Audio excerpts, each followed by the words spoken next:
Warning, do not watch this video unless you want to become a flat earther. You say, yeah, right, but I guarantee you that you don't actually know what we believe.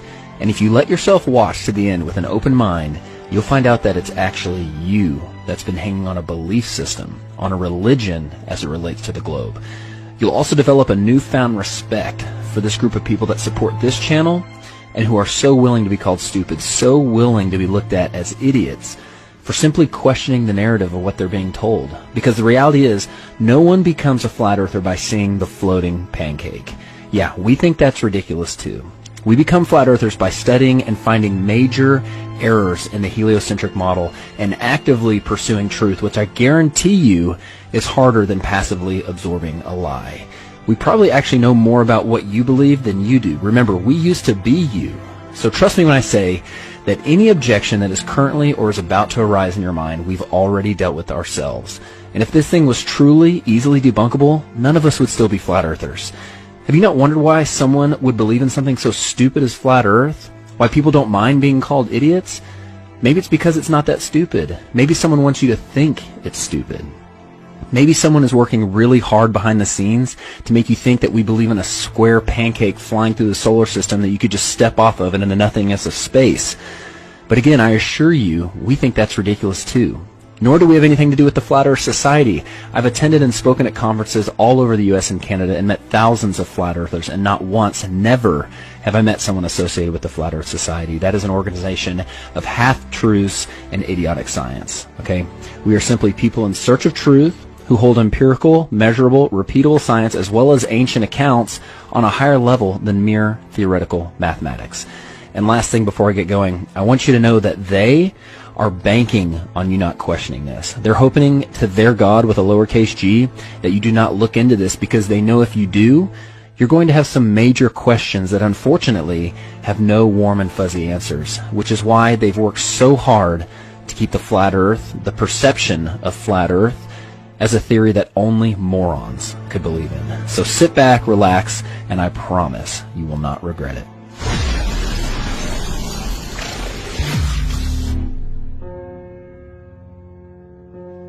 As I mentioned earlier, it wasn't the words flat earth or the fact that the flat earth theory has all the answers, because it doesn't, and it certainly wasn't the social consequences that drew us in. But for most of us, it was the questioning of the globe model which ultimately brought us to flat earth. So here's some questions that reveal some things that I didn't even realize I believed in by believing in the globe. Why is it that even though the Earth spins at 1,000 miles an hour at the equator, goes around the sun at 66,000 miles per hour, which travels through the universe at 500,000 miles per hour, which is expanding at over 1 million miles per hour, are we able to take a picture of the sky on the same day every year and never see changes in the stars, even for thousands of years? Why does Elon Musk say, you can tell it's real because it looks so fake?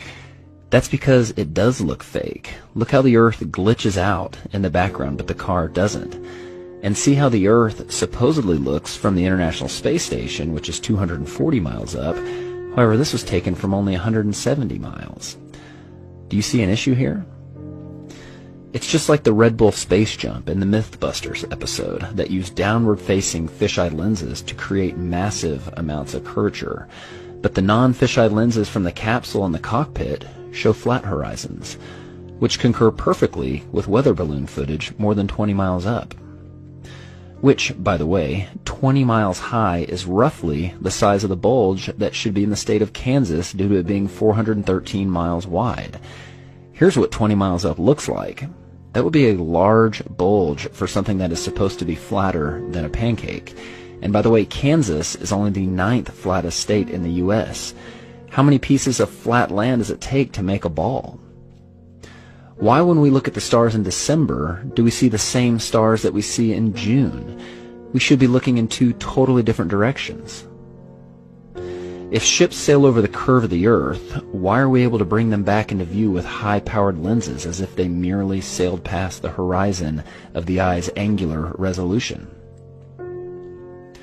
Why are we able to see things over long distances, which according to the formula for a ball with a circumference of 24,900 miles, should be thousands of feet below the curvature horizon? And now, with infrared technology, we are seeing things that should be miles below the horizon if we truly lived on a ball. If Eratosthenes proved the Earth was a ball thousands of years ago with an experiment using shadows, why do experts say that his results should actually be the same on a flat Earth with a smaller local sun? If the sun barely looks bigger than the other stars from Saturn, why is it able to completely light it up so that we can see it from Earth? And if something merely the size of the other stars can do that, why is the backside of Saturn not lit up by the billions of stars on the other side? And why are there dark sides to any objects in the solar system? If moonlight reflects the warm light of the sun, why is moonlight measurably cold? Why is it warmer in the shadows at night when it's the exact opposite of what we experience in the sunlight during the day?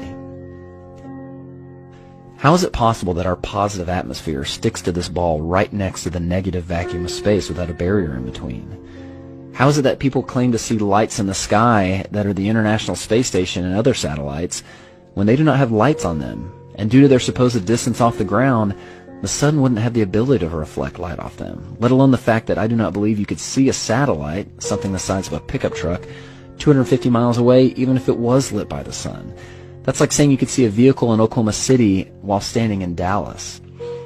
How is it we supposedly went to the moon 50 years ago, but now we can't leave low Earth orbit? That's the farthest that we can go. Why are the pictures of Earth from space described as composite images, using ground-based observations and Photoshop to fill in the gaps? Why was all the original moon footage and telemetry data destroyed? Why is NASA constantly getting caught on live feeds with men in the background of models, harnesses on the International Space Station, and bubbles and scuba gear in space like they're filming spacewalks in a pool? Why is YouTube hiding true flat Earth content and promoting the ridiculous false perception of the floating pancake? You're dealing with all these conspiracy theorists on your platform. So the first way is by demoting low-quality content and promoting more authoritative content, and the second is by providing more transparency for users. So we're introducing boxes that provide factual information at the top of results that have shown themselves to turn up a lot of information that is counterfactual, such as searching for the Earth is flat on YouTube, where you see a lot of... Your response is to put a box saying, nope, the Earth is not flat. Correct. Okay. And lastly, if we are so sure about this spinning ball heliocentric model, why are experts saying things like this? So everything we know about the universe, what we're made of, galaxies, stars, planets, that's all right here. So, according to this chart, we are 96% stupid. And just so you know, the globe side has complex answers to all these. But it's time you start evaluating evidence for yourself instead of simply accepting someone else's opinion of it. We all have the same evidence. It's your worldview and your perception of the source that determines your interpretation of that evidence. The experts are not any closer to the stars than you are. You have the ability to trust your senses and come up with conclusions for yourself. So what do flat earthers believe? Well, I'll caveat with we do not have it all figured out, nor do we claim to. However, we can prove that there are major issues with the globe model, and that is why we are searching for other solutions and other models which can support the phenomena and science we repeatedly observe. Well, this is the best representation I have so far. We believe the center of our motionless world is the North Pole, and an explorer or traveler can still circumnavigate this world from east to west or west to east by performing clockwise or counterclockwise circles around the North Pole. Antarctica is not a continent at the bottom of the globe, but rather a continental ice shelf and mountain range that acts as a shoreline that holds the waters in and potentially supports the dome above, so no falling off the edge. The sun, moon, and stars are simply lights in the sky. They are smaller, closer, located inside the Earth's system.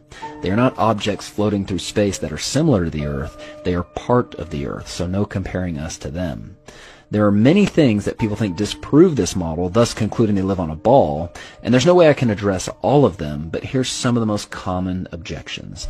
People say that other planets are round, but as I mentioned earlier, we believe planets are just lights in the sky, not places you can go. Simply wandering stars that are part of our system, not outside it. Space as you think of it is a lie. People say there are no pictures of the edge. Well, that's because of the Treaty of Antarctica that does not allow for private exploration beyond the 60th parallel, upheld by the United Nations, whose flag also happens to be the map of the flat Earth. People say sunsets disprove the flat Earth because we believe the sun stays at a constant height in the sky as it circles above our head, which is true. However, you'll notice on clear days with minimal humidity, the missing water in the atmosphere allows you to see the sun shrink into the distance as it moves away. It appears to go down just like the lights in this hallway appear to go down. However, if the lights in this hallway were considerably higher than the observer, they would appear to shrink very little as they moved away. And if we were to create some atmospheric magnification, they could even appear to grow as they approach the horizon, just as the sun does on humid days. And what about gravity? Well, to put it plainly, we don't believe in gravity. We believe things govern themselves based on density, buoyancy, and the electromagnetic force, all three things that are measurable and provable. Gravity, even though it is sold as a law, is actually just a theory, and it's truly only needed to stick things to a ball or have that ball revolve around another ball. Newton himself had doubts about gravity, and in fact, it has never been proven to exist. There was an experiment performed in which gravity waves were supposedly detected from two black holes orbiting each other 1 billion light years away. Just for some perspective, the sun is only 8 light minutes away. So multiply that distance by 65,000 to get a light year, then multiply it by 1 billion. Then turn out the lights because they're black holes. They claim that everything in the universe gives off gravity waves, including the moon. Yet they did not detect it from the moon. They detected it from two black holes 1 billion light years away. They were supposedly distorting space-time. And the amount which they claimed to have detected this space-time being distorted was less than the diameter of the nucleus of an atom. So, please use your brains the next time you see NASA come up with a big discovery. Look how it's always accompanied with an artist rendering or an image instead of a picture, just like this image of a black hole that they supposedly stitched together from multiple forms of data that just happens to look a lot like the cover of the Soundgarden album, Black Hole Sun.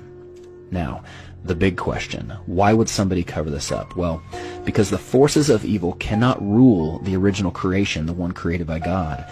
They have to create an artificial one, a perception, in order to remove the true God from the equation, lifting themselves up to be gods. And they do this by creating a false reality, making people unknowingly exist in it, thus controlling them, making it possible for everyone, including the 99.9% of people working at NASA, to unknowingly propagate the lie. And that perception is so powerful, it can make someone who is provably standing still tell you that they're spinning 1,000 miles an hour. And someone who is standing right side up tell you that they're actually upside down. Now, I know you have more questions, and we have the answers. And even though your heart may feel like you're hearing truth, I'm sure there are many objections that have arisen in your mind. Remember, we used to be you. We have already had to deal with those objections. Just don't let the projection of someone else's perception get in the way of your pursuit of truth. If you do, it only proves that you're under someone else's control. I pray that you take this seriously because the stakes are high. Don't let anything get in the way of your pursuit of truth because the truth will set you free. God bless. I know you're out there. I can feel you now. I know that you're afraid. You're afraid of us. You're afraid of change. I don't know the future. I didn't come here to tell you how this is going to end. I came